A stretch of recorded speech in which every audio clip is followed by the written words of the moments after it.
I think we're all aware by now, as we reported on yesterday, that there was a monstrous shooting at Covenant Christian High School in Nashville, Tennessee, where former student, 28-year-old trans male Audrey Hale, killed 3 adults and 3 children before being shot to death by police officers. These are the victims, these are their photos, these are who we should be caring about, of course.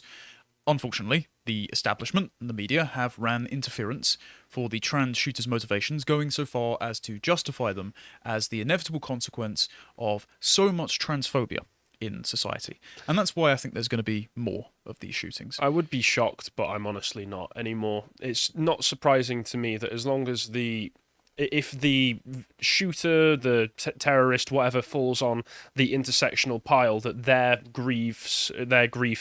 grievances will be focused on more than the actual human tragedy that's occurred. Yeah, and we're going to be looking at that logic today, because it's all well and good discussing lots of the societal and personal and psychological impacts that drove this person to do it, but I think it's a top-down problem.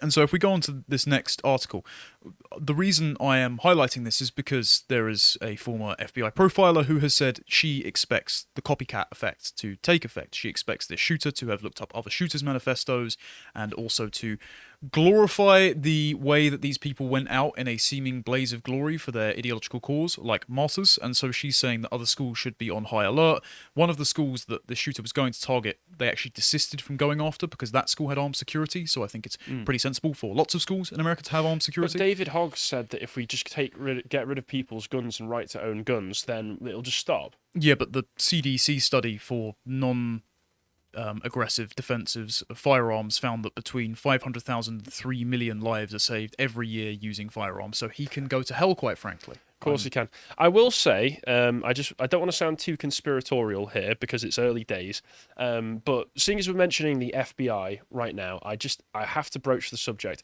Have we received any word or knowledge at all over whether Audrey, was it? Yes. Had been in contact with any suspicious people online who might have been pushing her into doing what she did? I have not heard anything about intelligence agency involvement, but I'm sure there were online ideological cults that propelled her down this line of thought. Just that typically when you start to really dig deep into situations like this, you find that there's one new person who's entered their life recently who tends to have an anonymous profile and name that they don't actually go under, who vanishes off of the face of the earth and doesn't really get looked into any further the second all of this starts to go down. That's not invalid suspicion, I just haven't seen anything. No, of course, on I was just so wondering if anything had been found on that. if that comes to light, we'll obviously talk about it. I think the more important thing, though, is to look at how the regime itself actively propagates the ideology which motivates these people to do things like this, because we're in the spot now where ideological terrorism is on the rise, intersectional terrorism specifically, and the US government and various parts of the media,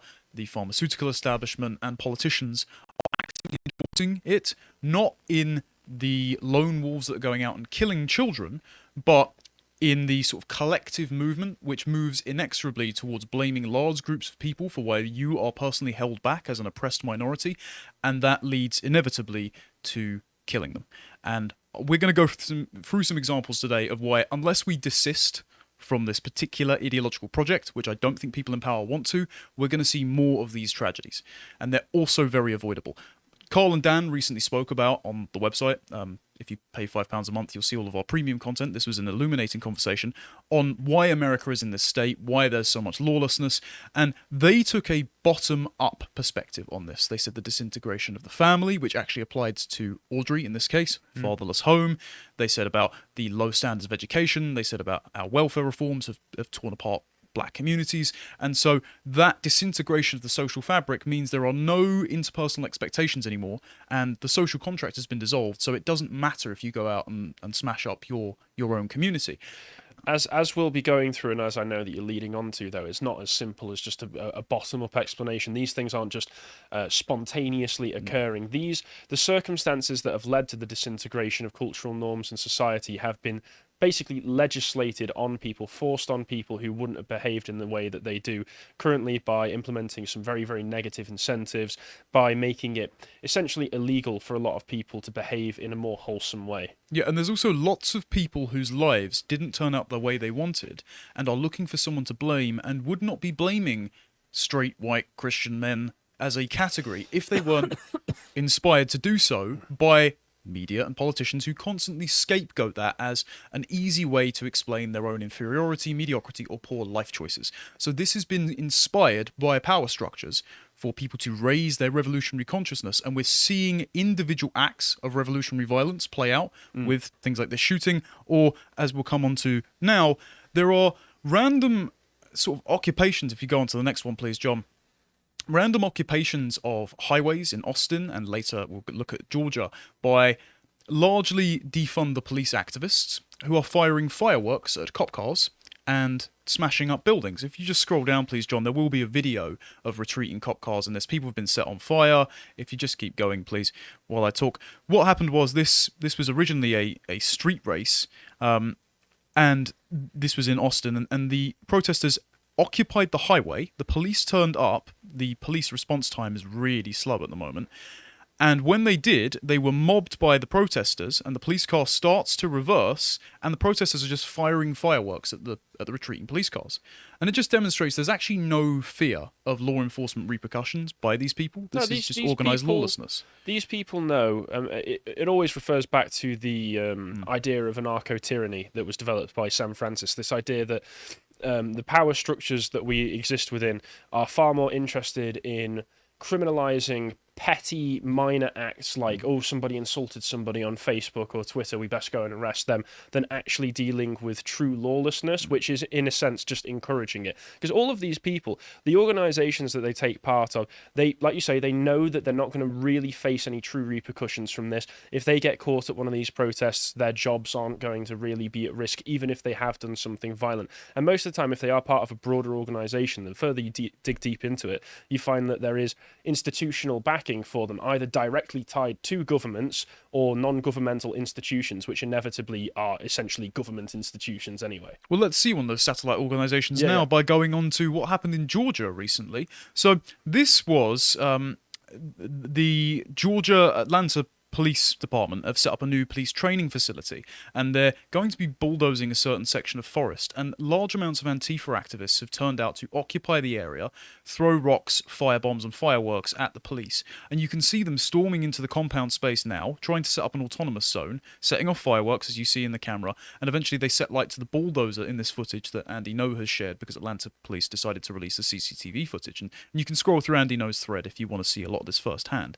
The interesting point that I wanted to make is actually going on to the post-millennial reporting to get some more details about this, is that Stacey Abrams, the twice now failed governor candidate of Georgia, set up an NGO, and the NGO are now bailing people out and supporting this movement. So what's happening is the American public are having their money inflated to death by quantitative easing, and they're being taxed so that the money can go to government-funded NGOs that can then pay for government-funded prisons to let out criminals. So this is a direct war on the working, law-abiding middle class and working class of America for the sake of resentful mutants and the oligarchy that benefits from anarcho-tyranny distracting all the hard-working people from why their purchasing power is less and why their politicians never seem to leave office. So, from this article, since March the 5th, far-left extremists have attacked a future police training facility in Atlanta, Georgia, nicknamed Cop City. At least 35 people, at time of recording, including a member of the Southern Poverty Law Center. Again, we see the crossover. Yeah, I was about to say I heard the SPLC was involved in this. Yep, they were arrested and charged with domestic terrorism in connection with their involvement in the incident. According to Fox News, the New Georgia Project, founded by former Democrat gubernatorial nominee Stacey Abrams, received almost $500,000 in COVID-19 bailout money during a year its donations grew by tens of millions of dollars. There were other financial discrepancies, such as the group reporting that it paid $0 in payroll taxes, according to the Washington Examiner. On March the 7th, Abrams' non-profit, the New Georgia Project, announced on Twitter this Thursday, March 9th at 6 p.m. ET, New Georgia Profit activists and partners will be in Atlanta marching to Stop Cop City as part of the National Day of Action Against Police Terror. The flyer featured the organization's logo alongside those of other radical activist groups. The accompanying flyer stated, "Demand justice for Tyree Nichols," who we've spoken about before, and I'm going to end up mispronouncing this, Tortuguita. For Tortuga, I assume. Yeah. Yeah, from I Pirates of the did Caribbean. think about Pirates of the Yeah. Caribbean. So Some of the demanding scenes do actually look like from Tortuga, where they're throwing people over balconies and stealing their hats. That makes sense. Tyrion Nichols, if you want justice for Tyrion Nichols, there's one very simple thing that you can do, which is increase the standards for hiring in the Atlanta Police Department. Because, Yes. as we know, that was a big factor in hiring all of those police officers. The black police officers, in particular, given that they were black police officers that killed him, they beat him, and then he died later of the injuries. They were all hired well after, or at least most of them were hired after Atlanta Police, I think it was, lowered the standards for hiring to the point they were even accepting people who were ex-cons, who had just been 5 years out of prison, I think it was. Yeah, and I might be getting some of the details there wrong, so you can fact-check me on the previous segment that I did on this, but that is pretty much, they were hiring ex-cons, or at least allowing the hiring of ex-cons, which is, if you're running a police department, that's not what you want to be doing. Yeah, but that is what you want to be doing if you want to profit from anarcho-tyranny by being in power to push the exact kind of policies which destabilize a society from the middle outwards. So it makes people more reliant on your legislation. Otherwise, they get eaten by the mob, which are currently behaving like the pirates in Tortuga. The point that they mentioned about Tortuga, let's get some background on who this gentleman was. In January, go back to the other one, please, John. In January, the Georgia Bureau of Investigation and other law enforcement agencies conducted a raid on the so-called autonomous zone at the site of the future Atlanta Public Safety Training Center, which has been occupied by Antifa and other extremists from across the US since June 2021. According to the GBI, a Georgia State Patrol trooper, was shot and severely injured during the raid, allegedly by 26-year-old Manuel Esteban Paez Terran, who went by the alias Tort and Tortuga, and was one of the campers in the area. Officers returned fire and killed the gunman. Following the shooting, Antifa members took to the streets of Atlanta to throw rocks at light fires outside the Atlanta Police Foundation after the now suspected Atlanta Forest Twitter account called for a night of rage following the shooting. Now, I've seen other outlets, if you go and look up these articles online for yourself, like The Independent, say that Tortuga was shot, and even Daily Mail did this, and not mention the reason why, the fact that the police were returning fire from the Antifa encampment. Sorry, I'd just like to correct myself. When I was talking about Tyrion Nichols, it was the Memphis Police Department, not Atlanta. There we go. So I just wanted to correct myself there. So according to Fox News, the New Georgia Project was founded by Stacey Abrams, I've already been over that. So basically what's happening is here, the regime are getting all of that COVID-19 relief money, which they printed and taxed from you, and then giving it literally to facilitate criminals being out on the streets, occupying law enforcement land, and burning down businesses so that you stay terrified and reliant on the state. So it's a circular system. If we go on to this next one, the reason I've interjected this here is because I want to elucidate the exact kind of revolutionary psychology which justifies why these street-level activists are doing what they're doing with the endorsement of the regime. And so I'm going quite a bit back in time to a Polish communist called Rosa Luxemburg, who wrote in December 1918, was eventually killed by the counter-communists, and Lenin massively lamented her death. She is often someone that the contemporary Marxists point to and say, there's a peaceful version of Marxism out there, right? It's someone that says directly that the proletariat, the working class, the intersectional classes that are oppressed by all of society in a modern context, don't actually want violence. I think we should actually look at both her and Leon Trotsky in a moment to see how the framework of how they think about the world justifies violence, not themselves ever being as the aggressors, but always that they are committing self-defense against the superstructure that seeks to oppress them. I did actually see something about this. I think it was Short Fat Otaku was responding to something, or retweeted and quote tweeted something that I looked at that was quite interesting, which was somebody put it as, the paradox of tolerance that loads of people talk about, where it was Karl Popper talking about, if we want to have tolerance, then we need to be intolerant towards the intolerant. People were saying, it makes less... It makes more sense if you think of that less as a principle and more as an aspect of the social contract. It's more of a part of the social contract that we all agree on, that if you're not abiding by the rules of engagement, so to speak, if you're being intolerant, then you've broken the social contract. Therefore, you're not protected under the same terms as everybody else. Therefore, you're allowed to be violently attacked because of the fact that, it's basically just a radicalizing logic that says you're not human, I can attack you because you're not human, therefore humanistic standards don't apply to you, which is, once again, that's just the whole point of repressive tolerance in the first place. I don't disagree with that dichotomy in some contexts. For example, criminal justice. So if you go out and kill a person, you're no longer under the protections of the law. I mean, this is and just so Lockean capital classical punishment. liberalism style Exactly. logic. But So it's this isn't talking about I'm being attacked, therefore I have the right to defend myself. This is talking about somebody said a mean word to me, therefore I can shoot them in the face. Yes. And this is reinforced not just by everything else we talk about. I saw a creator on Twitter share a post, a clip from Far Cry 6. So this is even going into video games like Far Cry 6, where a character, a bad, evil person, misgenders somebody's boyfriend, trans boy, and gets shot in the face for it. And the person shooting them for misgendering is supposed to be the good guy, and presumably as a member of the audience, you're supposed to sit there and cheer and clap along and go, yeah, justice. Hence, Trans Day of Vengeance. Yeah, we'll see where this kind of logic leads in the present shortly. So, I just wanted to read a little bit from this, and this is Luxemburg's words. The proletarian revolution requires no terror for its aims. It hates and despises killing. It does not need these weapons because it does not combat individuals but institutions, because it does not enter the arena with naive illusions whose disappointment it would seek to revenge. It is not the desperate attempt of a minority to mould the world forcibly according to its ideal. Really? But the action of the great massive millions of the people destined to fulfill a historic mission and to transform a historical necessity into reality. Such arming of the solid mass of labouring people with all political power for the tasks of the revolution, that is the dictatorship of the proletariat and therefore true democracy.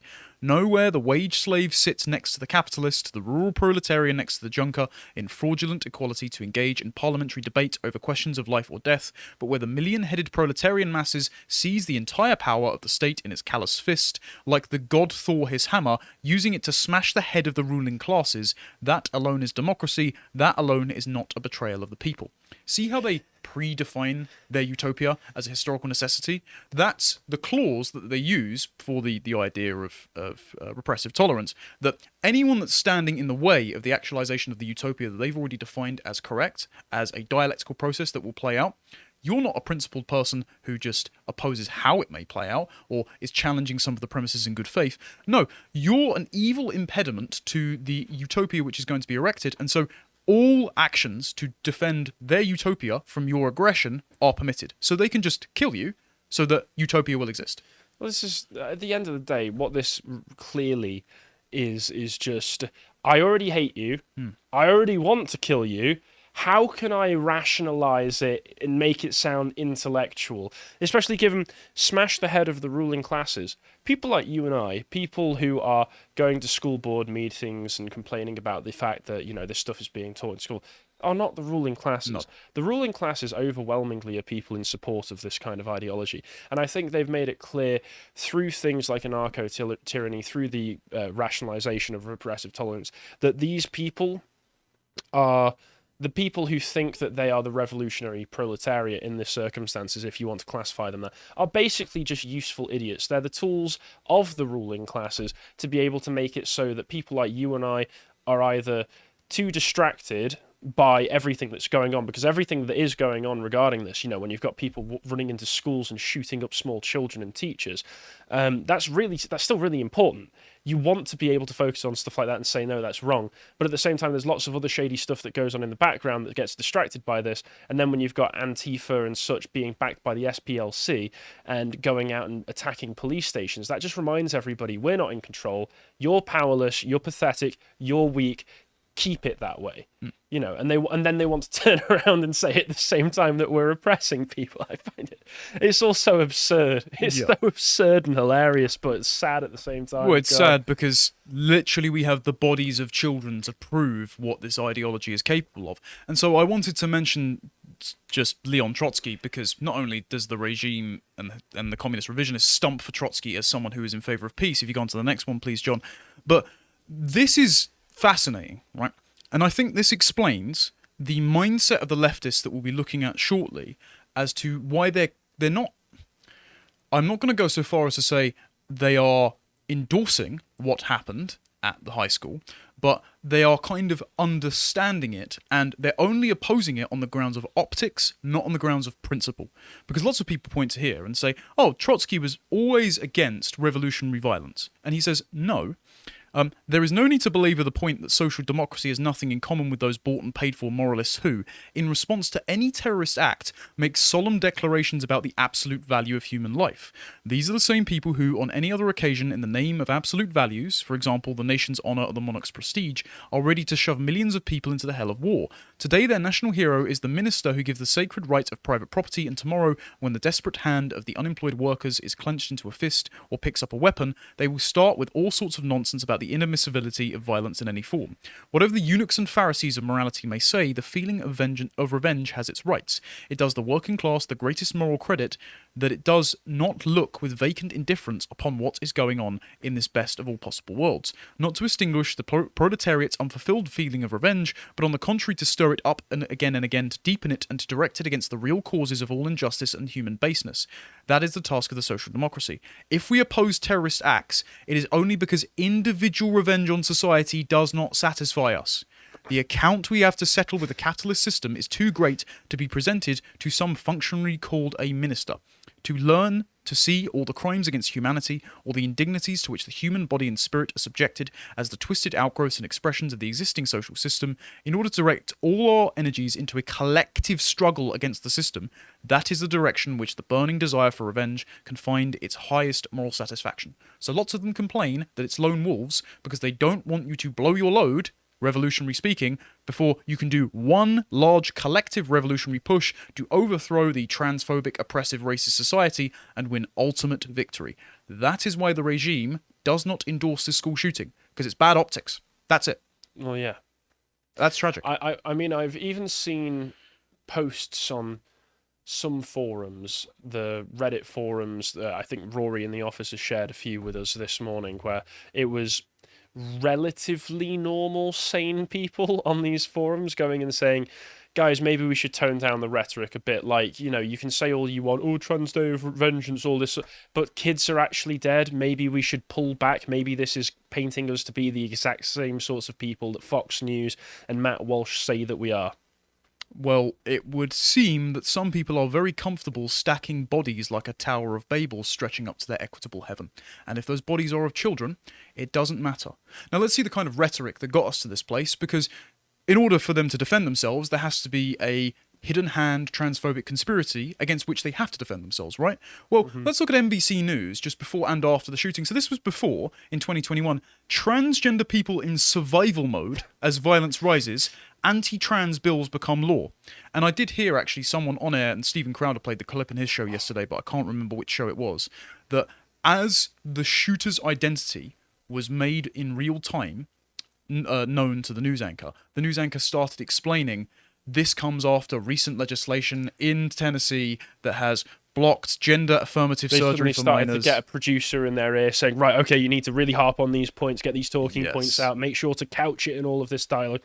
You need to give it the kind of context which seems like you're excusing it, which is reprehensible. So after the shooting, NBC came out with this. If we go on to the next one, please. Fear pervades Tennessee's trans community amid focus on Nashville shooter's gender identity. Do you know what this sounds like? And obviously there are transgender people out there whom I wish the best with their gender dysphoria and living a normal life. That's all I'm allowed to say on YouTube. I hope things go better for you than are currently. Lots of detransitioners and desisters walking away from that toxic ideology. Yep, Richie Herron and other people I've known in my personal life.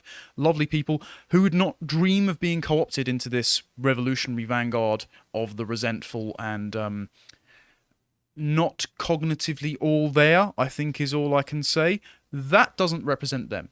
However, this sounds like, do you remember the old Norm Macdonald joke where he said, you know what I'm really worried about is what keeps me awake at night is if a bunch of Muslim terrorists took a dirty bomb, put it in the middle of New York, and it went off, killing millions of people and irradiating nearby states.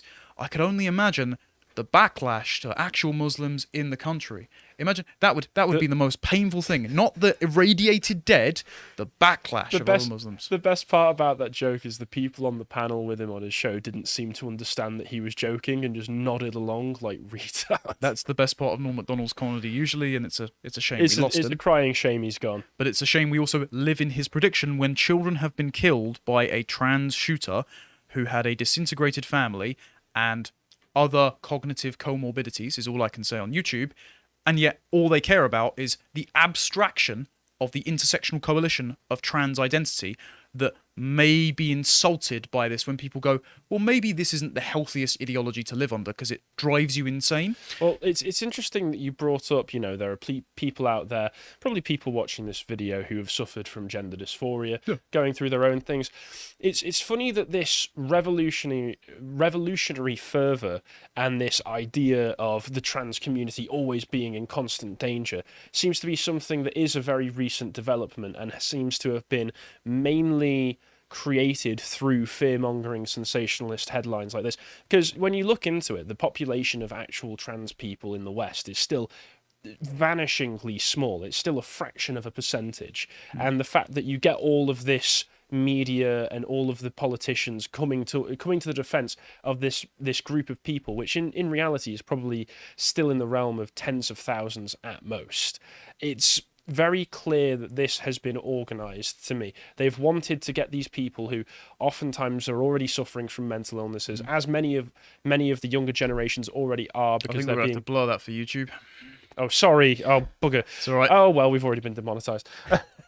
No, I wasn't saying gender dysphoria was a mental illness. I was saying... We're going to have to blur that for YouTube. Harry, just move on, because otherwise we'll be All right, here forever. okay. Basically, younger people are already very prone to mental illness, more so than they ever used to be. They're already over-medicated. They've already got all of these problems that make them more neurotic and unstable than they used to be in the past. And then you've got all of this going on. This is something that has been created. Like you say, they want situations like the school shooting. They just don't want the individual school shootings that make them look bad. Exactly. What they're doing is they're scaremongering a vulnerable population with the ever-present threat of genocide, despite trans people in the US having a murder rate that is 3 times lower than every other population, but that's neither here nor there.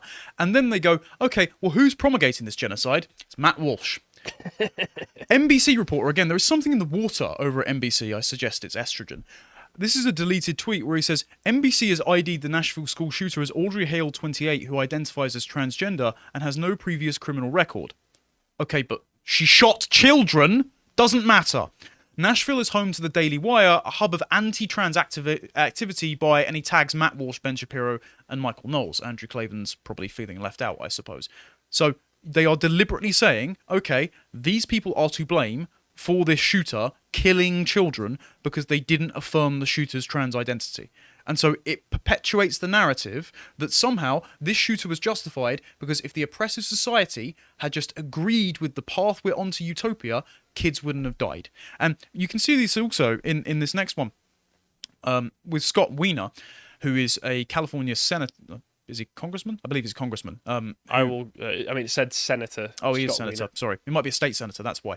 And it says, as we start Transgender Week of Visibility, a week to uplift our trans siblings, red states to continue to all but ban trans people from existing, the war on trans people continues. Okay, if you have a war, then of course you're justified to fight back.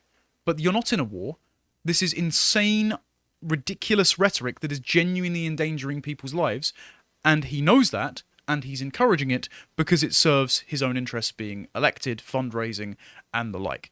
If we move on to the next one as well, this is also quite frustrating because if you defend yourself, just as the communists once said that the proletariat are totally fine to crush the bourgeoisie because the bourgeoisie stole all their property from the proletariat, and if the bourgeois tried to cling onto their property, then that's just doubly immoral, so that's doubly a reason to kill you. Piers Morgan, who is like Schrodinger's anti-woke person here, as soon as it comes to guns, he just loses his mind.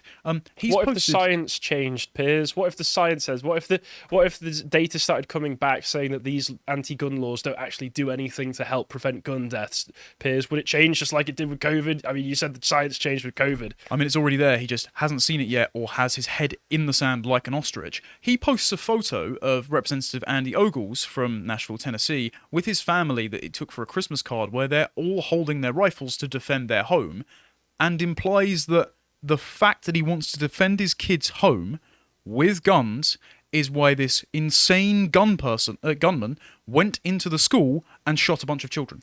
And also, I mean, I just want to hit this home because I know we've got American viewers that love their guns, and I really respect that. And I just want to make this point for them because they'll be screaming it at the screen as well, which is if you have children in a household full of guns, it's actually very sensible to make sure that as young as possible they know how to properly handle firearms safely. That's just the sensible thing to do. Still keep them out of reach, of course, at all times, but make sure the child respects the weapon and knows how it is used so they never get on the wrong end of it. Or if they find themselves on the wrong end of it, they know how to defend themselves. So the logic seems to be, from the activist perspective, I hate myself, lots of people like me hate themselves for the same reasons, and we really envy the people whose consciences aren't screaming at them on a daily basis. And then someone comes along and says it's the fault of the successful people over there that don't hate themselves, which is why you haven't lived up to all you wanted to do and that you hate yourself. So then the successful create a structure which inflicts violence on you, and because this is all about violence, the violence aims at your eradication, because if you weren't to exist, they'd be even more successful. So it's only because of them that you aren't successful. Therefore, because they're being violent towards you, take up arms, defend yourself, and when they're gone, it will be utopia because we have all the moral virtue on our side. How does that logic not lead towards a kind of genocide? That's why you're seeing these intersectional shootings and this intersectional terrorism, because they genuinely want you dead because they see you in the way of utopia. That is disturbing. And so that moral brain rot brings us on to our last couple of items. Yesterday, on The View, morality was so inverted that Sunny Hostin decided to justify the Uyghur concentration camps in China because she says America imprisons black people. I'm sorry to subject you to this clip, Harry, but we have to listen. And so as a woman of color with a 6'2" black kid in college and a 5'7", 5'8" black kid in high school, I don't see that part of American exceptionalism. I'm sorry. No. I think this country has a lot of problems that could be solved. Yes, maybe they're putting Muslims in jail in Afghanistan, I think you mentioned, and China. They're putting a lot of more black people in jail here. Can I ask? Look, it's funny that she's so stupid, but that's so morally perverse. Oh, thank you. Intersectionality can only lead you to this position where black is white and up is down. I just... It's astounding. But it's also evil. It's genuinely the banality of evil. Because she says, okay, my in-group preference triumphs the fact that actual violations of human autonomy are going on overseas. That's horrible. And it's also why you end up in situations like this, which we haven't talked about yet. I think someone needs to, eventually. Anyone else, I'm sure, see the video I've seen this of this clip. black gentleman insulting a toddler on the New York subway with racial epithets? And a family. I would recommend anybody who wants more in-depth examination of this particular clip go and check out Oron McIntyre's live stream on this he did a few days ago, because it was really good. But for those of you who aren't aware, it's just a subway. You know, I assume in New York, this family is probably going somewhere or coming back from somewhere. Just man, wife, child, and this black guy just out of nowhere. We don't have the context of what went on, but it doesn't justify it anyway. This black guy just starts berating them very violently, screaming at them about how they're monkeys, how he's better than them, how he's going to outbreed them. I'm going to look better than you when you're the same age that I am right now. Very, very strange, completely out of nowhere. He starts doing this thing where he starts going into a semi-rap where he starts throwing out words with the same syllables that rhyme with one another, as if that's supposed to make him seem smart. And the only reason he can get away with this, and the only reason that the family can't really stand up for themselves in the way that loads of people were begging them to, is because he knows implicitly, whether or not he'd accept it if you told it to him, he knows implicitly he can't get in trouble for this because he's of the right demographics. Yeah. If the father, who is white, stood up and punched the man in the mouth that is screaming at his wife and child on the subway, the father would get in trouble. He'd probably go to prison. Yeah, because the aggressor is the skin colour that the regime like and want to turn into a revolutionary constituency to empower themselves forever. Now, because you spoke about the Trans Day of Vengeance, we fortunately have Elon Musk recognising this because, again, the final logic of this is some kind of transgender uprising where they kill all the cisses, which is evil. Unfortunately, conservatives have been banned in the mass wave of deciding to take down these tweets because the algorithm indiscriminately just saw the word vengeance, and so they banned Marjorie Taylor Greene, well, they suspended them, Andy No, and Michael Knowles, who didn't even post about Trans Day of Vengeance. He just posted a Bible quote with the word vengeance in it. So they're just searching for particular terms. Yeah. So we still have yet to mount a sufficient means of stopping this being spread, because even then, when we try to police it, we just play whack-a-mole and end up hitting our own side. So this is going to take about a generation to dissipate, even if the regime weren't actively enforcing and endorsing it in its very free and fair elections.